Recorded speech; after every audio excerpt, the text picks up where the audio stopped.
A very warm welcome to everyone. We're very glad to have you here joining this EarMaster webinar today. My name is Nils and I'm an ear training and music theory teacher. I'm also an educational advisor here at EarMaster, which means that I'm involved in creating new content for the EarMaster app, new courses and exercises. I'm also in connection with music teachers around the world, doing my best to help them and to help you get the most out of EarMaster Cloud as a tool to support your teaching. Today's webinar is titled Sight Singing with EarMaster. So we're focusing in on a very important area, and it's actually just one of many activities in the EarMaster app, but it's a great one to work with, and it's one that really develops you a lot and develops students a lot as musicians. So let's take a look at what we have on the plan for today. Sight singing. What does it do and what does it take? EarMaster sight singing activity. And we're working with a scale or a key or a scale degree focus, but we're also working with an interval focus. And we're going to look at how to use EarMaster to auto-generate melodies for us, so we don't have to search that much for them ourselves. And we're going to be looking at also how to use music from a score, like real music, either from EarMaster or that we add to the music library. And lastly, we'll do a Q&A session. Sight singing. What does it do? It improves your inner ear to be able to sight sing really well. It strengthens your sense of relative pitch, meaning your awareness of the scale or the key in tonal music and where the melody is going within that scale. It also improves your ability to think ahead while playing or singing notated music, which is a really good thing. And lastly, singing the music gives you a deeper understanding than if just playing it, which is why a lot of instrumental teachers tell their students, sing this melody line, sing even the accompaniment while playing the melody line, etc. And it's also a skill that really requires a lot. What does it take? It takes, I'm putting it really simple here. It takes basic music theory knowledge, such as musical notation, of course, knowledge of scales, major, minor at least, different keys and how that works with modulation, etc. And then basic oral skills, such as being able to sing at pitch, knowing the intervals and chords and being able to identify and sing them. And of course, a sense of rhythm and the ability to read rhythmic notation. So it's quite a lot, and there are a lot of areas that that support this ability to do sight singing. Unfortunately, these are also areas that can be trained with EarMaster. So today, we're focusing on melodic sight singing. One of the many activities in EarMaster, and this is a screenshot of these activities in the app. We're focusing on that, but rhythm and scales and intervals are also essential areas supporting sight singing. In addition, chords, imitation that trains your musical memory, and dictation that turns the order of notation and sound upside down compared to sight singing. All of these are useful supporting areas. But as I started with saying, today we'll focus on sight singing. I'm toggling over to the EarMaster app, and we see just the main screen here, the home screen, and I'm jumping into the jazz workshops to do a melodic sight singing exercise. So I select melodic sight singing, and then I can, having that selected, I can select between all the many different songs in this sight singing activity within the jazz workshops. I'm going to take the one that's called Ain't Nobody's Business and look at that as an example of just to see how this activity in EarMaster works. We get a short introduction here. I click begin and go directly into the exercise. To begin with, I'll just click record answer, and I get a key established, I get a first tone, I get a count inborn 4/4, and I have to sing the melody. So the root, the first tone, 2. Da, da, da, da, da, da, da. And I get this instant feedback, which is so useful for the students, telling them that it was pretty good, almost correct, except for the last tone, which of course was a bit too high. Instead of going down to the G sharp, I was hanging around the A, somewhere in between here. I can even, if I want to learn from it very quickly, I can have my answer played. I click play my answer. Da, da, da, da, da, da, da. And I can play the question.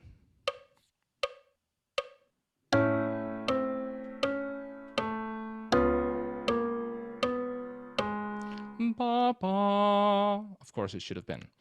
So often we use pretty short excerpts, but you can use longer excerpts as well, like chunks of a melody, because then you get more feedback. You do something, you get feedback while you can oversee it. So the next thing that I want to do is look at sight singing with a scale degree focus. And within tonal music, there are several ways of working with your sense of relative pitch within a given scale or key. And in order to reinforce the building of your sense of relative pitch and scale awareness, I strongly recommend that you use some kind of relative tone naming for doing these sight singing exercises. In countries where the notes are usually called A, B, C, D, etc., it's common to use the solfege system, the solfege syllables, with a movable do, re, mi, etc. In countries where the notes are usually called do, re, mi, such as Latin America and Southern Europe, using the numbers, just 1, 2, 3, can be a really useful system. So the point is that, of course, that you always know what the scale, where the first scale degree is, whether you call it do or you call it 1. And let's go to another exercise to look at how that can be trained also in EarMaster. I'm leaving the jazz workshop, going to the general workshops, selecting melodic sight singing, and actually this is the lesson I want to do. It's just in the first module, lesson 10. I get 3 to 4 tones with the first 5 notes of the C major scale.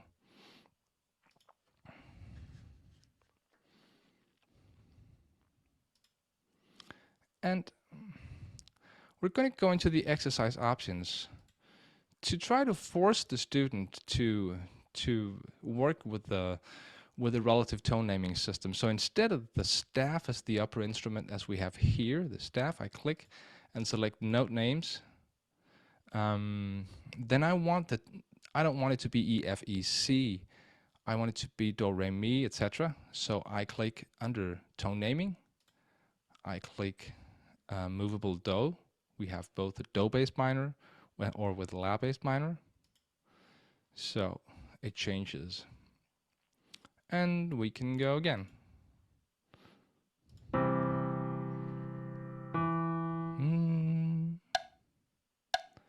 Mi, fa, mi, do. So acceptable. It could have been better on the second. If I'm completely off, it paints a red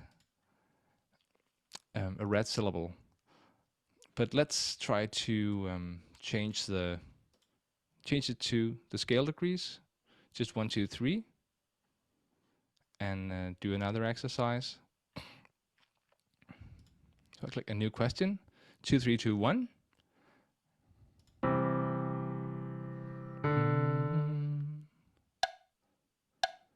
2, 3, 2, 1. Sorry. And so the first 3 were good. The last one was, of course, wrong. And if I want to see with the pitch curve what's really going on, what's EarMaster's hearing, what I sang, I can change back to the staff over here. And it tells me, okay, I went up instead of down, of course, and I was therefore too high on that one. Yeah. So EarMaster recognizes the pitch, not the words, so I can sing anything I want, la la la. But I think it's better when you're working with this system to use those letters or numbers that you're training, and it's also it comes very natural when you're reading them at the same time, instead of reading the notes, but actually reading the syllables or the numbers. And if in an exercise like this, if for weaker students, beginners that maybe have intonation problems, one way of doing this is also with the pitch curve enabled, that you use a really slow tempo, because it gives the student time to adjust, actually using the pitch curve as a help while singing. Let's try to do that. It's a little bit weird somehow, but it can be really helpful for a weaker student. So I'm coming here. I'm pretending to be a little bit off if I can. It should be easy for me.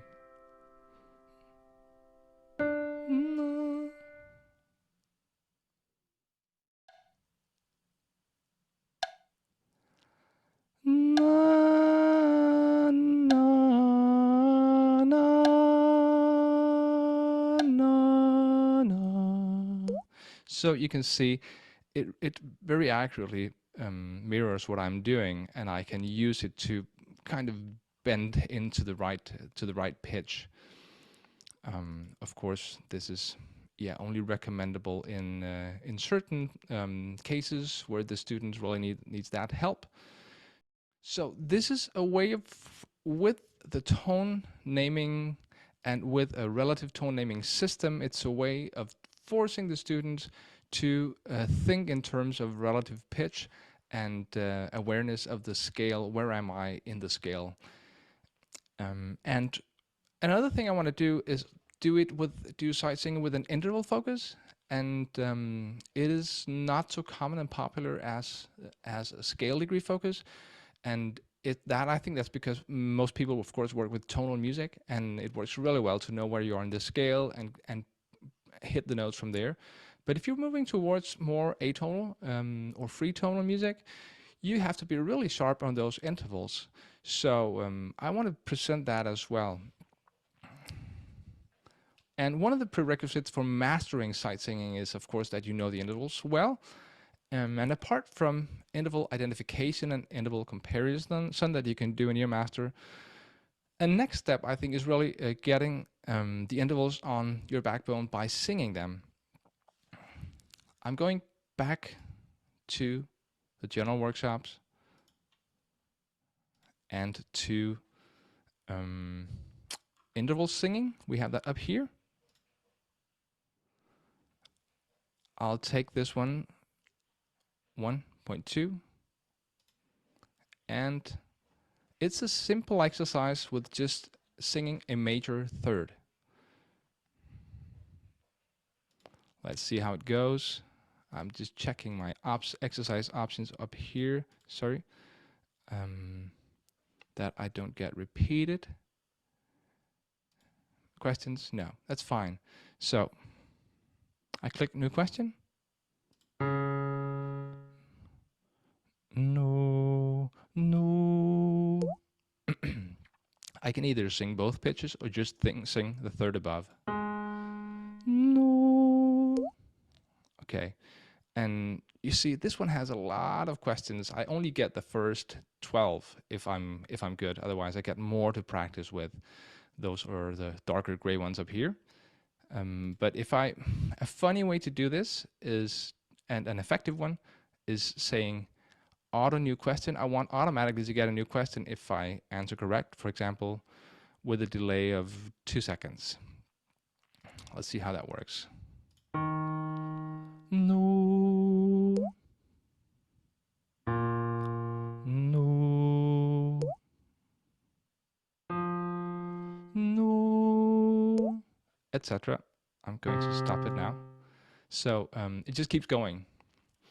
And so maybe this major third is too easy. Maybe you want something more difficult.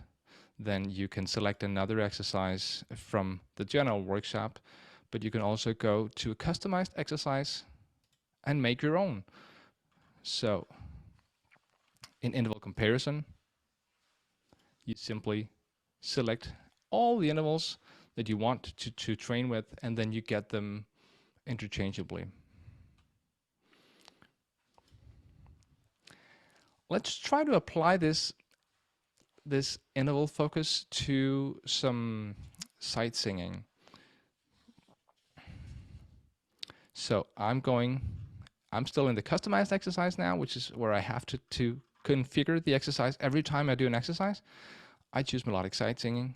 I go in, and here I want pitch only. So these are basic differences, different ways of working with, of producing music here in EarMaster. Pitch only, 4 tones, and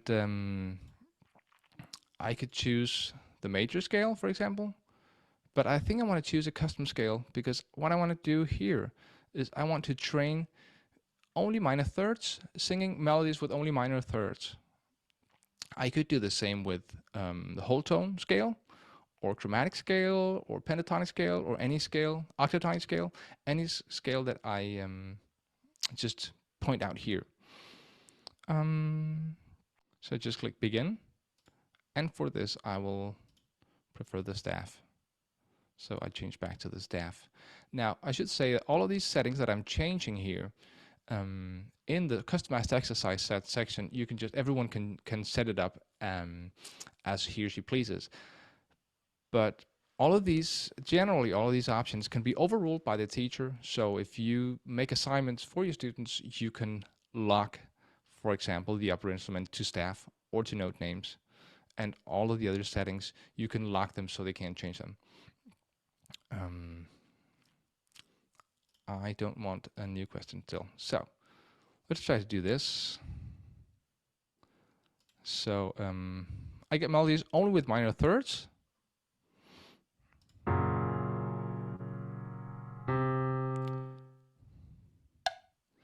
No, no, no, no.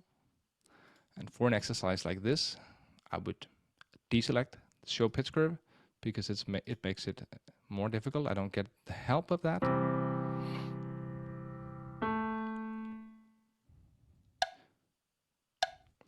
No, no, no, no.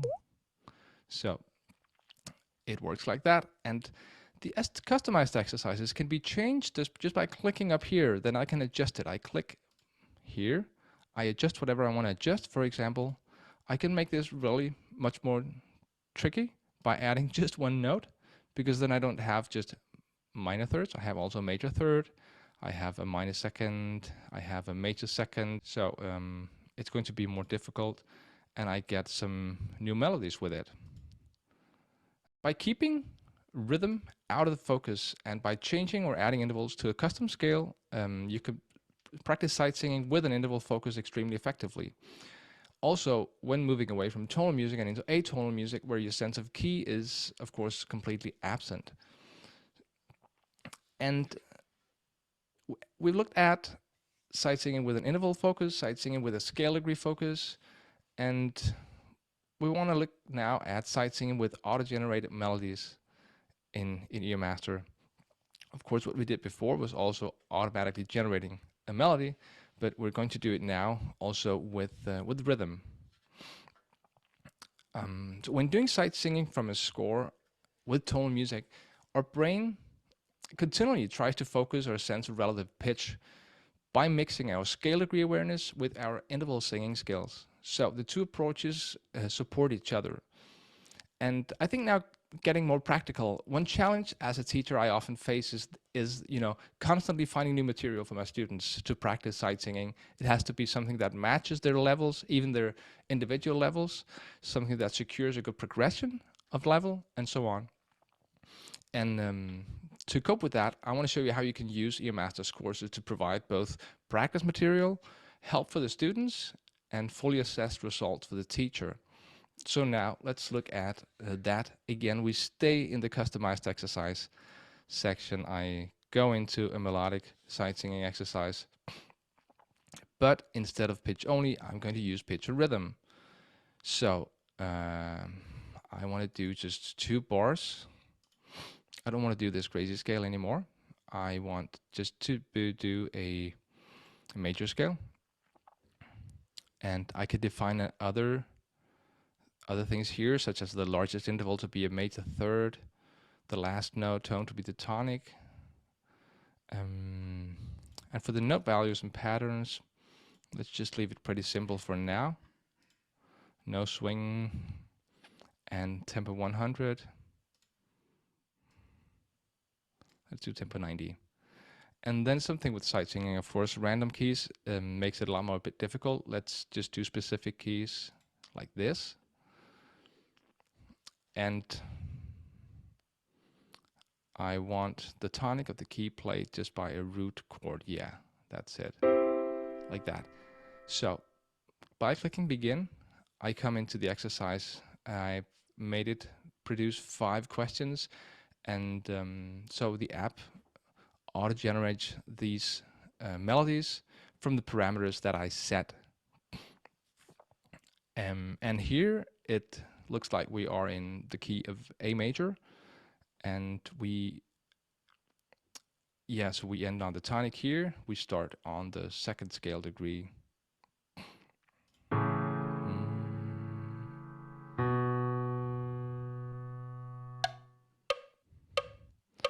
No, no, no, no, no, no. So I did the first measure right. I went wrong on the 2nd measure, and too low, ending of course eventually on the 1, and that's a good feedback for me as a student in this case. Yeah, and basically again we can click up here and change the parameters to fit the purpose that we want, and we can also save these kind of exercises and give them to our students. That's done in the teaching tools, and we may look at that a bit later, but otherwise we have another webinar already recorded about that I can share with you. The last option up here, music from the score library, is also something that we want to explore. So when I select that and I go down to the next topic, which is called list of questions, I have an empty list of questions. So I click the little plus sign to add something, and the music library pops up. And I found recently on MuseScore Mozart's Ave Verum and just downloaded that. I could download it directly as a music XML file, and the music XML file type is what is a general file type that EarMaster reads, and then I imported it into EarMaster. So I select that one, and here I define for each question how much I want of the melody. I'm going to take the first 4 bars, and I'm going to select that the alto voice should be the one that is evaluated, the one I have to sing. So I click OK, and I can also hear what I can hear the music here. So I have one question. I think I want to add another one. I'm going to clear the filter, and I'm going to go to some real book pieces. Take this one. Yeah, I'll take that one. I click next. I can also double click to see the score, but I click next and come directly into where I can select the different chunks of the melody that I want to use for each question. So usually I do a phrase, I cut it there, I do another phrase for the next question, and I go on as much as I want in the melody. And sometimes I end up with doing like a whole stanza, or maybe a whole little song or part of a song as the last question in a row. I click OK here. Good, we have accompaniment. And there's an important option here I would just want to tell you about: show accompaniment voices on staff. So if I don't do that, I only see the one that I have to sing. But if I select it, I see them all. And yeah, I think that's it. let's see if it works. I come in here. I want to see whole score for the Mozart piece here. And it's in 2/2.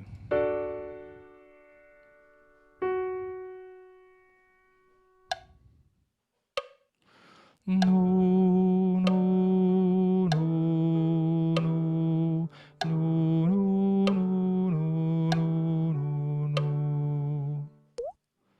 So, like that. And if I want, I can have the pitch curve shown while I sing. And take the next question.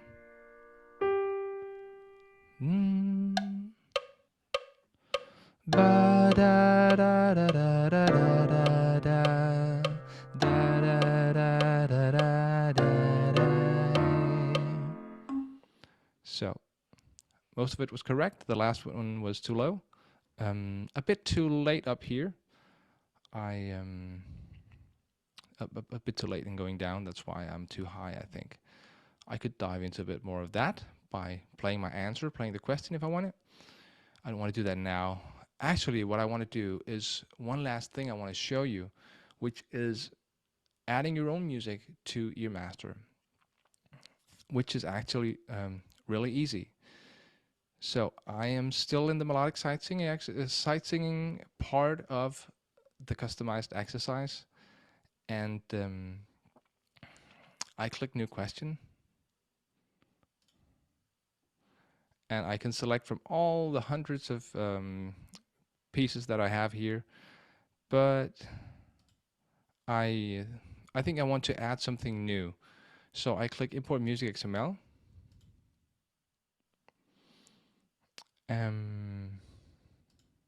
And I find a music XML file here, Blessed Are Those it's called, and this is a piece of choir music that I've composed, and I want to give it, let's say, to my choir or to my students to sing. And I've written it in, notated it in Sibelius, and just saved it as a music XML file. I click Open, and it comes up here. I can hear it, and I can hear already that I want to choose a slower tempo. So when I save it now, I save it with the tempo that I'm marking here. It's imported the title too and the composer, which is nice. And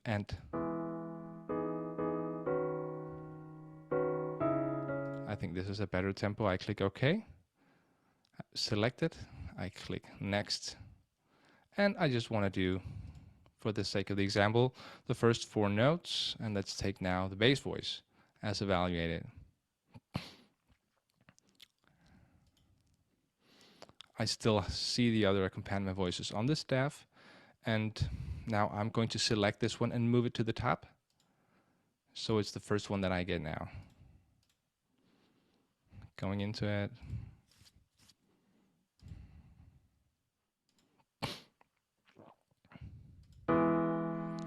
Boom, starting on the 1.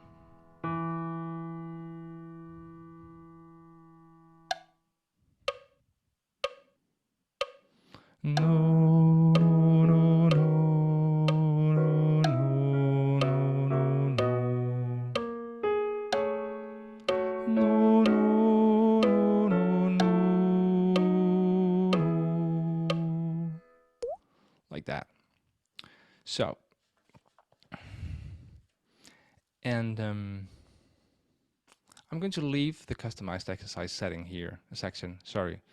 And then I'm going to show what I think is the fastest way to have your students work with sight singing in EarMaster. And that is pointing them to some of the courses that are already here. The beginner's course, for example. The beginner's course helps the students build all of those skills that are prerequisites for the ability to do sight singing. And then it slowly introduces sight singing as well in a nice and interesting way, for example, by, let's take this one, by singing a tune, a simplified version of Tchaikovsky's 812 Overture, just with the first 3 notes of the major scale, or with singing a tune, Beethoven's Ode to Joy. Again, now we're all still in the major scale. 3, 4, 5. And or you can point them to, if they're on a higher level, to the general workshops. We've already been looking at some exercises here. It also has many melodies, not just with pitch, but with pitch and rhythm. So I select melodic sight singing. I click down here to see that we start with pitch only exercises, then we get melodies with rhythm, all in major, with further notes added, and then in different keys. So we have to train that as well. Then we go to melodies in minor, build it up again without rhythm, with rhythm, and then with different keys as well. So lots of exercises here where you can steer them to work in the general workshops, or that you can grab and take for your own assignments. And then we have the more focused courses like Vocal Trainer and RCM Voice, which both have a strong emphasis on sight singing and have hundreds of composed melodies listed in levels. Let's take a closer look at the RCM Voice course, which is a fairly new course added to the EarMaster recently, matching the syllabus of the Royal Conservatory of Music, that's why it's called RCM, in Canada, which is used all over North America and abroad as well. Just to give an example, let's see, we have from level 1 to 8 plus a preparatory level. So to give you an example of where we start, it's preparatory level, 2 bars of melodic sight singing here, etc. That's where we start. Very simple. And I can take another example here. That's in level 3, so we get some more. Building up gradually, faster notes, and more parts of the scale. And to show you more or less where we end, I'm going to one of the last sight singing exercises. This one is in 6/8 and a bit more advanced, with wider leaps, quicker notes, etc. So this is a place that you can point them to, or as I said, you can take the exercises and put them into your own assignments. Lastly, the course Oral Trainer for ABRSM also has sight singing exercises. This is a preparatory course for the oral tests in the ABRSM exams. So to sum up, I want to say that with all the exercises already in the app, if you're looking for relevant material that can save you time, then there's a lot to get. And if you're a teacher that wants to add your own material and customize a lot, then there's always also the option of doing that. I think, but more importantly, that the students can get the possibility to practice, whether in class or maybe even more alone, with the app, and get the help of the instant feedback of the app, and get the help by you as teachers when you meet them in class and after seeing how they've been progressing in the student results. So, by the way, all the exercises we've been looking at and a few more I've put together as an assignment. So they are right here in the green line here, webinar on sight singing. I click to open it, and this is what it looks like for your students. If you make assignments for them, they'll see their class name here, for example, or your name, and click to open it. So we tried the jazz course, Think Nobody's Business. We did some interval singing, some pitch-only exercise, some customized exercises, automate generated melodies with rhythm, sight singing with a score, and the last one, the 2 excerpts from the RCM Voice. So if I click next, you see it's here. If I go into the exercises, there are 5 plus 5 extra questions there. And very briefly here, before we open up for questions, there's a lot to talk about under the teacher view that I'm not going to say much about today because it's not the topic for today, and we are doing other webinars covering that. If we go to the teacher view and the workbook editor, then I can open the file here that we saw from the front side. This is how it looks from the back side. So we can see that for this jazz song, It Ain't Nobody's Business, there's actually not just one question, there's a whole row, a whole series of questions, so we get through the song from the start to the end. Yeah, this is something that you can explore and look at. And if you have any questions to it, you should all have my email address, and then you can get in contact with me.